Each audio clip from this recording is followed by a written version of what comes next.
Due to the graphic nature of this cult's crimes, listener discretion is advised. This episode includes discussions of suicide, sexual assault, and abuse that some people may find offensive. We advise extreme caution for children under 13. Jeanette Horner watched as glimmering turquoise waves washed over the soft sand of Australia's Wategos Beach. The spot was considered a mecca for surfers, but Jeanette wasn't there for recreation. She took slow, deliberate steps to the shore's edge, her feet sinking in the sand. As she neared the water, Jeanette thought about the master teacher, Chuck Anderson. He had shown her so much. Thanks to him, she'd learned that the world was an illusion, and so was death.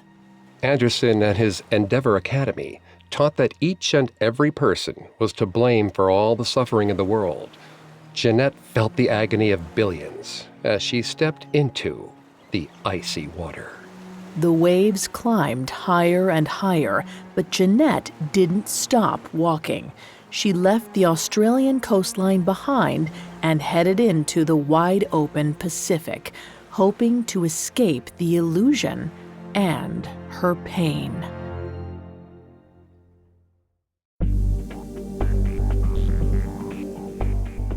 Hi, I'm Greg Polson. And I'm Vanessa Richardson. And this is Cults, a Parcast original. Every Tuesday, we look at a cult's practices, their leader, and their followers. You can find all episodes of Cults and all other Parcast originals for free on Spotify or wherever you listen to podcasts. To stream Cults for free on Spotify, just open the app and type Cults in the search bar. At Parcast, we're grateful for you, our listeners. You allow us to do what we love. Let us know how we're doing. Reach out on Facebook and Instagram at Parcast and Twitter at Parcast Network. Today, we'll focus on Endeavor Academy, a religious group founded by Charles Chuck Anderson in the Wisconsin Dells in 1992. Thanks to Anderson's aggressive recruitment techniques, Endeavor Academy quickly developed into an international organization. But as Endeavor's public profile grew, so did the controversy surrounding it, leading one Australian Parliament member to label the group a dangerous cult. We'll discuss allegations of psychological and sexual abuse that some claim drove multiple members to suicide.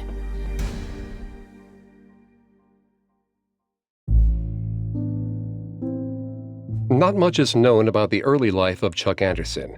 He typically refused to give public interviews, shielding his operations behind an aura of secrecy. We do know that he was born in January of 1927 and that he served in World War II, earning the rank of corporal. The war was one experience Anderson did speak about in later years.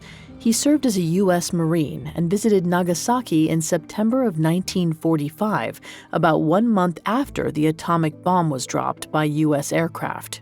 Anderson wrote an emotional account of witnessing the destruction of the city. After fighting Japanese soldiers in combat, Anderson had come to see even Japanese civilians as his enemy. But witnessing the suffering and death in Nagasaki stirred a newfound sense of empathy in him. The brutality forced Anderson to reassess his previous militaristic view. Anderson claimed that, for the first time, he was able to see that all men and women were created equal. Vanessa's going to take over on the psychology here and throughout the episode. Please note, Vanessa is not a licensed psychologist or psychiatrist, but she has done a lot of research for this show. Thanks, Greg. According to psychologist and political activist Ralph K. White, this reaction is common in military veterans.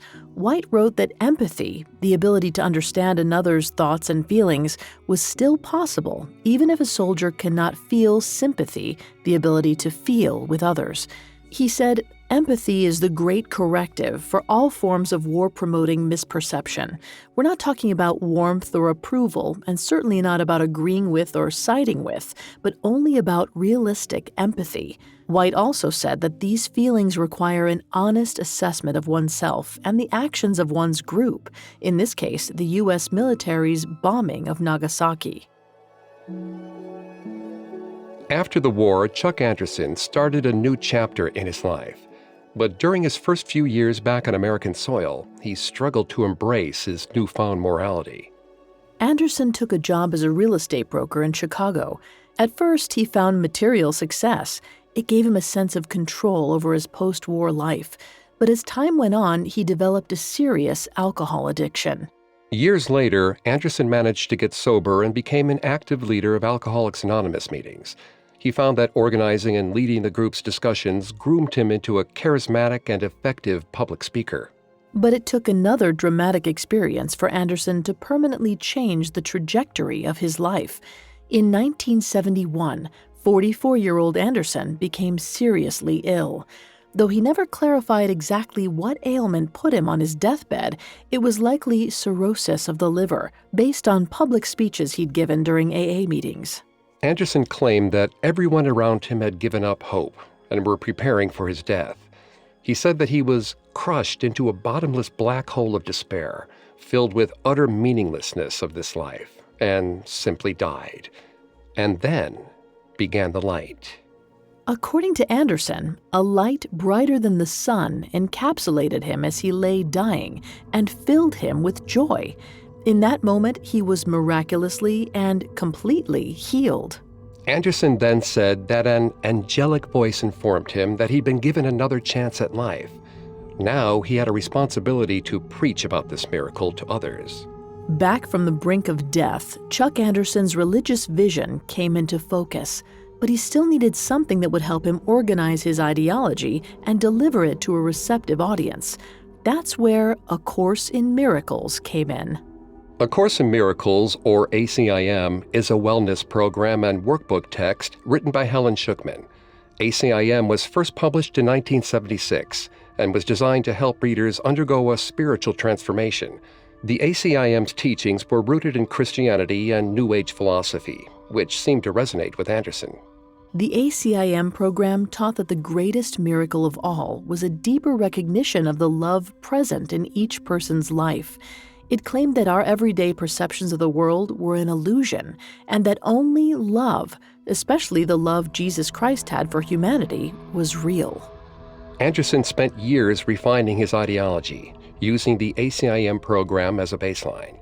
In 1991, at the age of 64, he began leading small group worship sessions at his property in Wisconsin, which he is said to have named God's Country Place.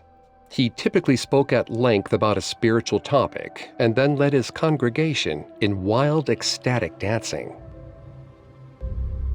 In the beginning, Anderson only attracted 4 regular worshipers, but just a few months later, by July of 1991, there were 12 people living full-time in God's Country Place. By October, Anderson's following had swelled to almost 70 members, many of them poached from other groups which studied the ACIM doctrine. There were plenty of smaller organizations to poach from at the time, since ACIM was pretty well known. It reached peak popularity in the early 1990s after it was discussed on The Oprah Winfrey Show. By 1992, just 1 year after Anderson began his enterprise, his congregation had outgrown God's Country Place entirely. In search of a larger location, he moved his organization into a former resort complex in the Wisconsin Dells. There, the group rebranded themselves the New Christian Church of Full Endeavor, or simply Endeavor Academy. But Anderson's popularity agitated many other ACIM scholars. They felt his teachings weren't in line with the spirit of the original material. Anderson encouraged his followers to hate and reject the world outside the academy, including their family and friends who didn't subscribe to the Endeavor belief system. This was a significant departure from the original text. In the book, Schucman taught that our perception of the world made it a place of pain, scarcity, and death. Attachment to these worldly illusions prevents people from awakening to God's gifts. To remedy this, the ACIM emphasized embracing love while turning away from fear and hatred. According to many ACIM students, Charles Anderson was distorting the message and making himself the only true source of knowledge and love. Schucman and the publishers of A Course in Miracles were so incensed by Anderson's teachings that they even took members of the Endeavor Academy to court. In their lawsuit, Schucman claimed that Anderson violated her copyright to the material and misinterpreted the book in a dangerous way. Despite her arguments, however, the court ruled that the original edition of A Course in Miracles fell under public domain. Anderson could interpret the text however he saw fit. After his legal victory, Anderson pronounced that the original author of A Course in Miracles was wrong about the book's ultimate message. He alleged that he alone had the sole responsibility to lift the burden of death from man, calling himself a savior with the divine obligation to save the world. As his star continued to rise, Anderson became even more egomaniacal. He wanted to be seen as more than mortal and started instructing his students to call him Master Teacher. New acolytes were expected to give up everything, including their jobs and families, to devote themselves entirely to the academy. What they learned was anything but comforting. For example, according to former member Kaylee Picone, Rosie, one of the Academy's assistant teachers, lectured students about the urgency of abandoning worldly occupations. She reportedly said, "I must be on myself every day to remember to hate the world. Every child that dies is because of me. Every person who is ill, murdered, raped, or starves to death is because of me. If I don't remember to hate the world, I will be pulled back into the world again." The psychological effect of these teachings could have created feelings of guilt, inadequacy, and self-loathing in students. Initiates were reminded again and again that their perception of reality was flawed.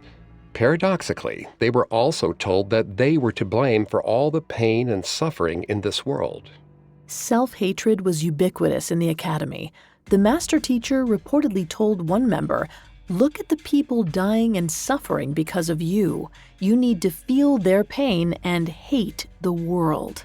Anderson instilled self-loathing and fear in his students to break them down. Then, when they were at their weakest, he suddenly made them feel special.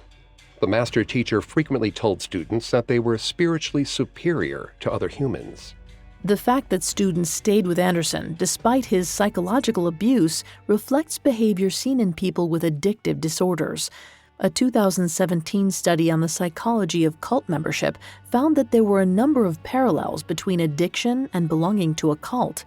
The study highlighted factors such as persistence despite negative consequences, and hypothesized that group membership in a cult operated on the same neurological pathways in the brain as addiction. Cult leaders like Chuck Anderson created a perpetual state of dependence. Students relied on their teacher to take care of them, to tell them how to live, and to help them achieve enlightenment, all dependent on the master teacher's validation. When faced with Anderson's charismatic personality, many students found themselves enduring the abuse and being drawn deeper into Endeavor Academy.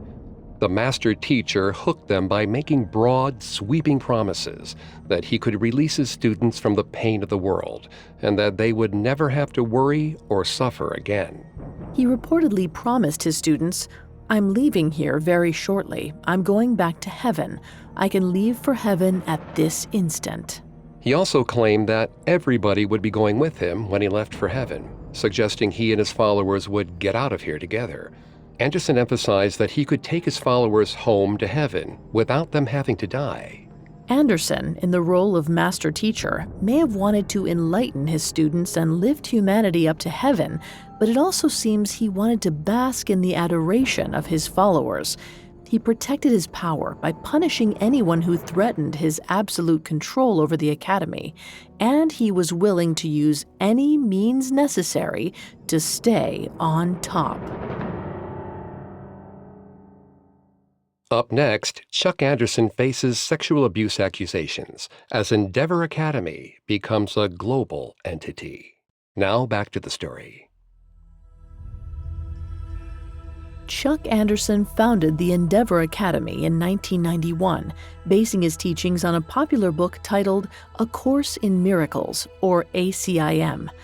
By the next year, 65-year-old Anderson had a massive following and moved his group to an enormous compound in the Wisconsin Dells.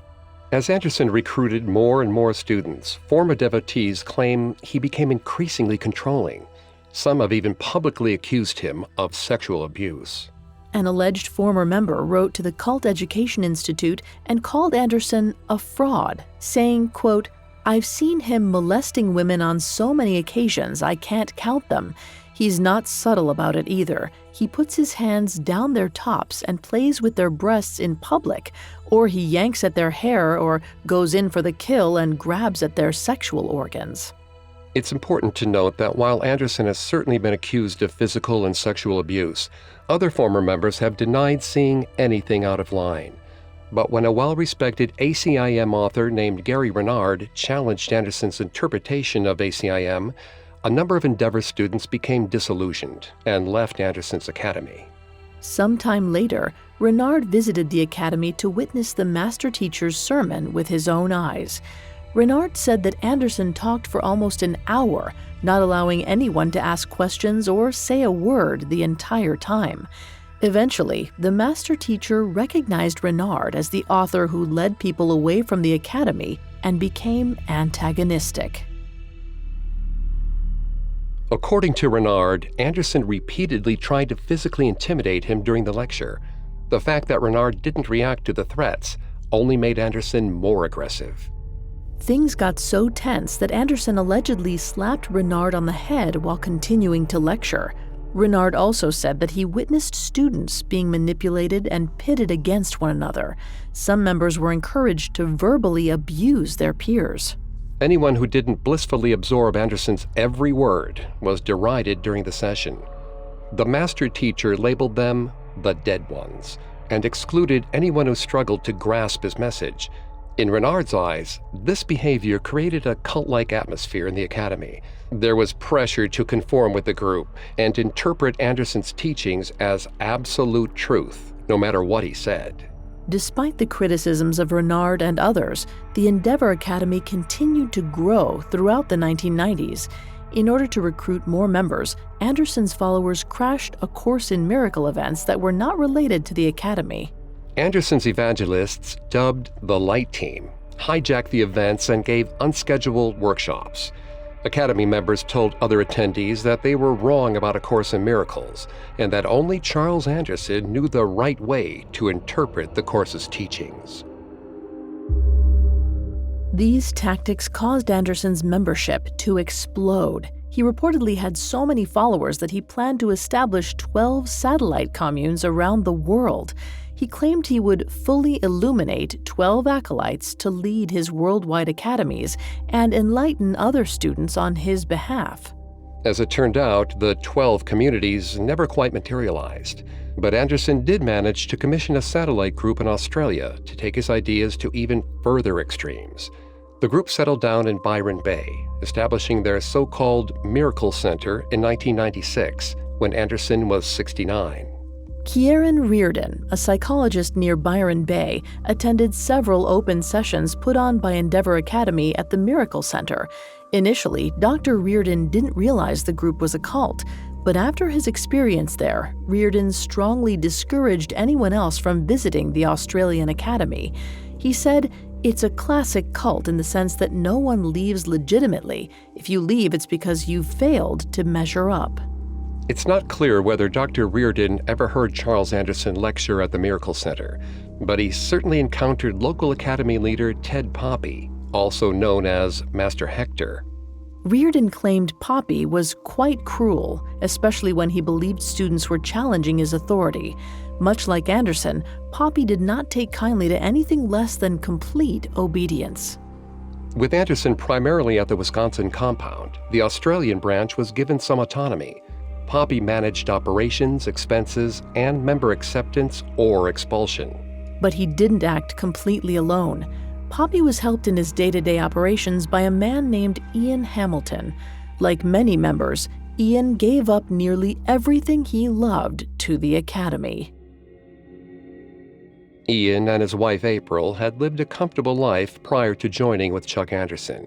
Years before, they had sold a small chain of restaurants they owned to travel the world in search of gurus and spiritual enlightenment. The Endeavor Academy seemed to offer exactly what the Hamiltons had been seeking. Ian was drawn to meditation and Christian ideology. While he'd never read A Course in Miracles, he was hooked after hearing Anderson's message. Ian later said, "We were meditation practitioners in a big way. And I think what meditation does do, of course, is open you to the yearning for God, the experience of God. So when this came along, it appeared to give the more immediate experience of God. So I think that was the original reason. There were only about 12 followers in Australia when the Hamiltons first joined the Endeavour Academy at a farmhouse in Toowoomba, but the Hamiltons were blown away by the ecstasy the other devotees seemed to experience during their dancing. April immediately believed the group could provide the sense of enlightenment that she and her husband had been seeking. Ian later described these early sessions as a madhouse. He watched in awe as the Endeavour followers jumped up and down erratically, twisting their faces and shrieking in spiritual abandonment. It was unlike anything he had ever seen before. Students who listened attentively and experienced feelings of divine joy were described as going to light. The dancing sessions, called light intensives, would sometimes last for hours. They were designed to increase serotonin production, and just like drugs, which induce the same chemical response in the brain, these sessions became addictive to some members of the Academy. April was enticed by the spectacle, but Ian struggled to connect as meaningfully as his wife at first. When he tried to scream and dance in loud ecstasy like the rest of the students, he found himself wondering why he wasn't having the same experience as the others. He was also initially put off by the teaching methods of the group. Ian liked the message, but not the way it was presented to students. He called it an American way, which was very in your face. He was berated in an early session by one of the teachers, a woman working under Ted Poppy, who was called the Lightmeister. She reportedly told Ian, "You're all the death there is. You're all the suffering there is. You're all the pain there is. And it's because of your mind." Ian had gotten a full dose of the dark side of Charles Anderson's doctrine and felt the situation was abusive from the start. Anderson taught that the will to live inherently made most of humanity already dead. His teachings emphasized that the world was an illusion. And though Anderson claimed that on the other side of that illusion was total peace and love, few students ever experienced that love from their master teacher. Both Anderson and Ted Poppy indoctrinated students with the message that there was no true death and that forms and objects did not exist. What we understand as living bodies were actually, according to the Academy, eternal beings that existed in an eternal world. This line of thinking required students to internalize guilt about the world's problems and shut out family and friends, cutting ties with anyone outside the Academy. It was one thing for the Hamiltons to rely on themselves as they were financially stable, but the same wasn't true for all of Anderson and Poppy's followers. Many of Anderson's acolytes were recovering alcoholics and drug addicts, who he reached out to through his Alcoholics Anonymous connections. According to Ian Hamilton, some replaced their substance addiction with an addiction to endeavor. For them, Anderson's group was the next stop in an endless pursuit of spiritual highs. This drive to seek euphoria through religion is known as spiritual bypass. First coined in the 80s by psychotherapist John Wellwood, spiritual bypass can to some be a means of avoiding the roots of trauma, addiction, and undesirable situations. Individuals bury their emotions by overindulging in spiritual pursuits without actually working to resolve their underlying issues. While spirituality can play a supportive role for those dealing with addiction or trauma, spiritual bypass doesn't allow for total healing. Some people end up pursuing a series of new religions or meditation styles for decades in search of peace. But without also seeking therapy or medical assistance, they risk chasing novel religious thrills indefinitely. According to a 2009 study, those engaged in spiritual bypass may also be irrationally committed to a spiritual leader or obsessively dedicated to their teachings. They dive headfirst into spiritual pursuits, no matter how extreme they may seem, in search of temporary control over themselves. While there hasn't been extensive research into spiritual bypass as it relates to cults, Ian Hamilton believed that this was what played out within the Endeavour Academy. But despite his misgivings, he stuck with the Academy at the time in order to save his 25-year marriage with April, who was completely enthralled by the group. It was a decision he would later regret. In Australia, Poppy could sense that Ian wasn't fully committed to the Academy. Poppy and the woman known as the Lightmeister decided that Ian and April Hamilton's marriage was a potential threat to their organization. They called the Hamiltons' union a bargain you cannot keep and a false relationship. The Lightmeister, taking advantage of April's trust, began to convince her that she and Ian were not meant to be together. Ian admitted it might sound cynical, but he believed there was also a financial incentive for the group to separate husbands and wives. In his 5 years in the academy, he witnessed multiple marriages being broken up. In each case, the leadership was acutely aware of how much money each individual would have following a divorce, and how much each spouse might be coerced into donating. Ian said he once saw the teachers berate a woman into donating $500,000. They insisted that she was the cause of pain and suffering in the world because she didn't know how to give to others. The obvious solution, they implied, was to give away all her money. Ian believed money was the primary motivation behind Ted Poppy's conspiracy to destroy his marriage. The Hamiltons had donated over $20,000 to the Academy when they first joined the group, but according to Ian, that wasn't enough for Poppy or Chuck Anderson. They wanted everything Ian and April had.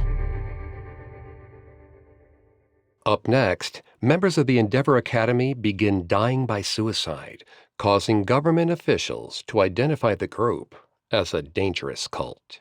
Now back to the story. In 1991, Chuck Anderson founded the Endeavor Academy, a spiritual group which combined elements of Christianity and New Age philosophy.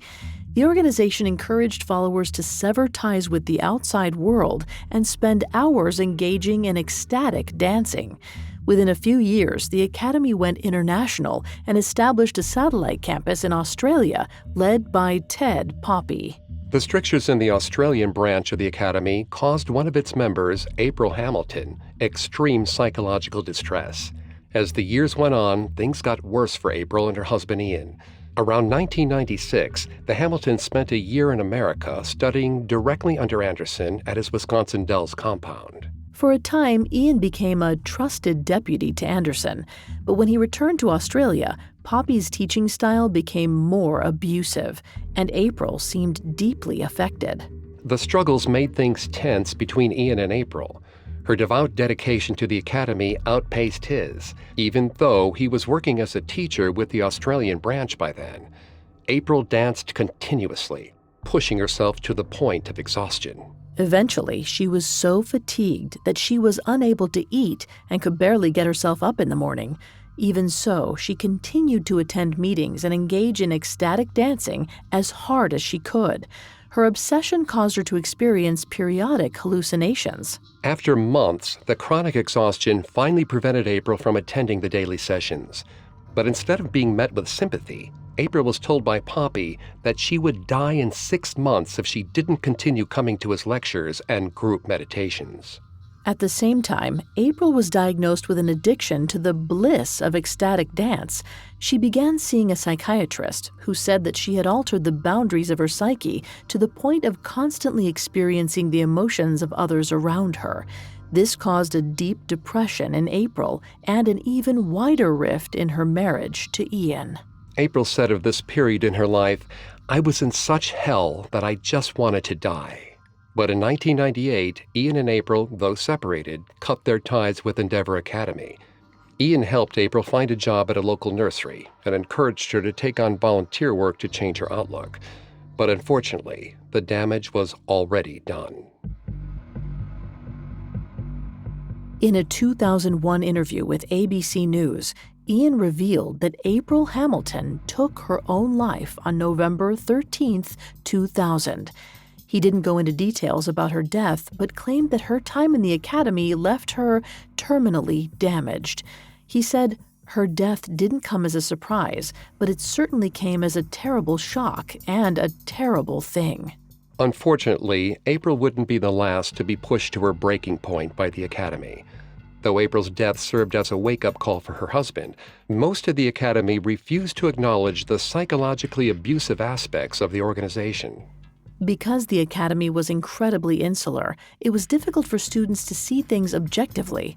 Members were encouraged to live in collective housing and spend as much time as possible in service to the group. Many devotees were expected to perform unpaid labor when they weren't studying or attending sessions. Some worked within the meditation center. Others took a job at the Academy's restaurant, called the Cheese Factory. The result was that students really only spoke with other Academy members. They developed a deep sense of dependence on one another. As a new initiate was drawn deeper into the Academy, they were taught to internalize the group's doctrines as the ultimate truth. Many members say they were even told what to think and how to feel. Some former students have alleged that they were not allowed to make decisions for themselves. They were taught that decisions are ultimately made by God, not by students. If a situation absolutely required a yes or no declaration, former students have claimed that Chuck Anderson in the United States or Ted Poppy in Australia made the decision for them. It seems that for some members, Anderson and Poppy essentially acted as gods. Many cults strive to control their followers' lives. In a 3-year study presented to the American Psychiatric Association, researchers concluded that cult leaders often manipulate their followers in order to compensate for a lack of control they feel in their own lives. Leaders like Anderson and Poppy externalized their insecurities and abused their students to gain a greater sense of satisfaction with themselves. For someone like Chuck Anderson, who may have felt a lack of power over his previous alcohol addiction, psychologically manipulating his followers gave him something he could control. Anderson and Poppy's reported tyranny even extended to the innermost thoughts of their students. Both taught that feelings should be suppressed when possible. Students were told they should deal with their emotions by taking it to light, which meant either meditating on them silently or dancing out their frustrations during periods of ecstatic movement. The discouragement against speaking up had a dramatic effect on the psychological state of Anderson's followers. It reportedly led to a number of psychiatric breakdowns within the Academy. This may explain why some members contemplated suicide and why a number of students did take their own lives. April Hamilton was the first known victim, but she wasn't the last. According to a report by the Cult Education Institute, a nonprofit focused on cult research and public education, Academy member Jeanette Horner also died by suicide in 2007 after an extended period of psychological distress. According to a friend, the day before she died by suicide, Jeanette continually lamented that the world was not real and death didn't matter. Her words echoed the trademark refrain of Chuck Anderson and Ted Poppy. Another victim was named in the media only as Uli. Not much is known about her experience at the Academy other than her death, but she took her life by jumping almost 300 feet from The Gap, a sweeping ocean cliff in Sydney that's since become infamous. Yet another victim wrote before her death that her 5-year involvement with the Endeavor Academy caused horrific psychotic episodes that apparently went untreated. Her demise, along with those of many others, attracted significant media attention in Australia and drew fire from national politicians. In 2001, the Honourable Larry Anthony, a member of the Australian Federal Parliament, voiced grave concerns about the Endeavor Academy. Anthony said that many of his constituents had approached him about the Academy, which he labeled a cult. He warned residents, quote, "They prey on very vulnerable people. I think people have to be very careful about getting involved in this particular cult." In light of this attention, authorities turned their sights on the leaders of the Academy. Eugene Sheeran, a visiting American Endeavor Academy teacher, had his visa revoked in 2001. Meanwhile, Ted Poppy returned to the United States. It's unclear if he's currently associated with the Academy. The group's influence has gradually faded, largely because Chuck Anderson died in 2008 at the age of 81. Those close to Anderson continued to insist that he was a teacher of God and a so-called light transmitter. But after his death, many former members spoke out against him. Some of these abuse allegations were published in online forums organized by former members. The group has remained out of the media since the Australian government began revoking visas in the early 2000s. Endeavor Academy still exists, but seems to be less controversial without the master teacher, Chuck Anderson, leading the group. Before his death, Chuck Anderson was the focus of a 48 Hours special on CBS. The story detailed April Hamilton's depression and Anderson's promise to take his followers to heaven with him. When asked if he was dangerous, Anderson simply said, "There's nothing dangerous about me. I'm the danger of eternal love." But Anderson offered nothing of the sort, and he certainly didn't lead his followers to heaven as he promised. After years of alleged abuse and psychological manipulation, many members are undoubtedly grateful to still be on Earth without Chuck Anderson.